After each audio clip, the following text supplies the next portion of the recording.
यी हुन् पाल्पा रिब्दीकोट गाउँपालिकाका जडियाहरू।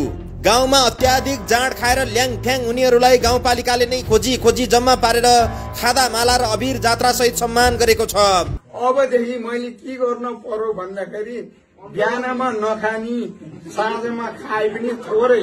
सम्भवतः तपाईलाई पत्याउन गाह्रो पर्यो होला, तर वास्तविकता यही हो। पाल्पाको रिब्दीकोट गाउँपालिकाका जनप्रतिनिधि, कर्मचारी र प्रहरी स्वयं मिलेर यस्ता जाँड रक्सी सेवन गर्ने व्यक्तिहरूलाई खादा माला, अबिर जात्रा सहित पोसाक समेत वितरण गरेर सम्मान गरिएको छ। तर यसरी सम्मान पाउनेहरू घर वा मौका परेको बेला मात्रै 1-2 प्याक लगाउनेहरू होइनन्। बिहानै, दिउँसै, राति जति बेला पनि मदिरामै लट्ठिएर ल्याङफ्याङ हुनेहरू हुन्। गाउँपालिकाले नै विशेष कार्यक्रम आयोजना गरेर सम्मान गरेपछि जडियाहरू कम्ता खुसी थिएनन्। जाँडले तिरिमिरी भएर हलमा सम्मान थाप्न आइपुगेका मध्ये यी व्यक्तिले कम्ती फुर्ती लगाएनन्। आफ्नै कारणले जनप्रतिनिधिहरूले चुनाव जितेको समेत भन्न भ्याए र हलमा हाँसोको फोहरा छुट्यो। शक्ति छ, शक्ति रहेछ भन्ने मैले बुझे के चोकेलाई अगाडि बढाए। यहाँ हाम्रो छिरिमनी दाइलाई पनि अगाडि बढाए। अझै अर्को मान्छे को उठ्छ त्यसलाई पनि बढाउँछु अगाडि। तर म पछाडि हट्दिन, एउटा न एउटाको पछाडि म दौडिरहन्छु।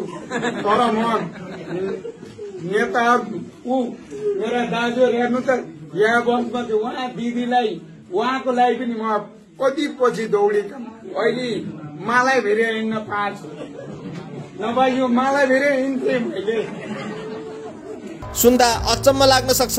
जाँड रक्सी खानेलाई खोजी सम्मान। हाम्रो समाजमा जाँड रक्सी खानेलाई गाली गरिन्छ, प्रहरीले पक्राउ गर्छ र थाना चौकीमा पनि पुर्याइन्छ र थाना चौकीमा लैजान्छ, उसलाई कारबाही गरिन्छ। तर पाल्पामा भने ठिक उल्टो देखियो। रिब्दीकोट गाउँपालिकाले पालिकाभरिका नियमित रूपमा जाँड रक्सी खाने करिब 60 जनालाई गाउँपालिकाकै कार्यालयमा जम्मा गरी टीका फुलमाला लगाएर पोसाक वितरण गरेर सम्मान गरियो। रिब्दीकोट गाउँपालिका एक ख्याहाका एक पुरुष रक्सी खाएर श्रीमती सहित गाउँपालिकाको सभाहालमा छिरेका थिए।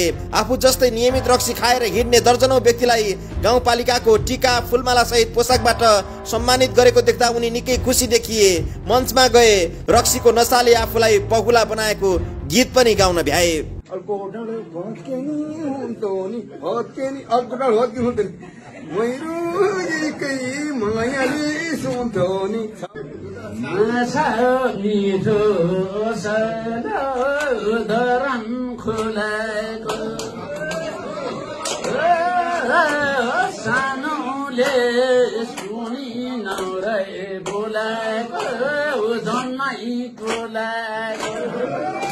मञ्चमा बोलेका अधिकांश मदिरा सेवनकर्ताहरूले अबदेखि मदिरा नपिउने घोषणा गरे। गाउँपालिकाको चाहना पनि यही थियो कि उनीहरूलाई सकारात्मक ऊर्जा प्रदान गरी जाँड रक्सीबाट छोडाउने। तर जाँडको भाँडोमै डुबेकाहरूलाई यस्तो कुलतबाट छुटाउनु र खोला फर्काउनु उस्तै कुरा हो। उनीहरूको बाचा व्यवहारमा उत्रिएला कि जस्ताको त्यस्तै रहला, आगामी दिनले नै बताउनेछ। तथापि गाउँपालिकाले जाँड रक्सीमा डुबेका आफ्ना नागरिकलाई छुटकारा दिलाउन गरेको यो कार्यक्रम चाहिँ विचित्र देखिन्छ। जाँड रक्सी खाने व्यक्तिलाई खोजी सम्मान गरेर रक्सी खाने मन विचार बुद्धिलाई सही काममा मोड्नका लागि पहिलो पटक अभियान सुरु गरेको रिब्दीकोट गाउँपालिकाका अध्यक्ष नारायण बहादुर कार्कीले बताएका छन्। 71-72 वर्ष छ, तपाईहरु त्यति त कम्ती यहाँ बाँच्न पर्छ।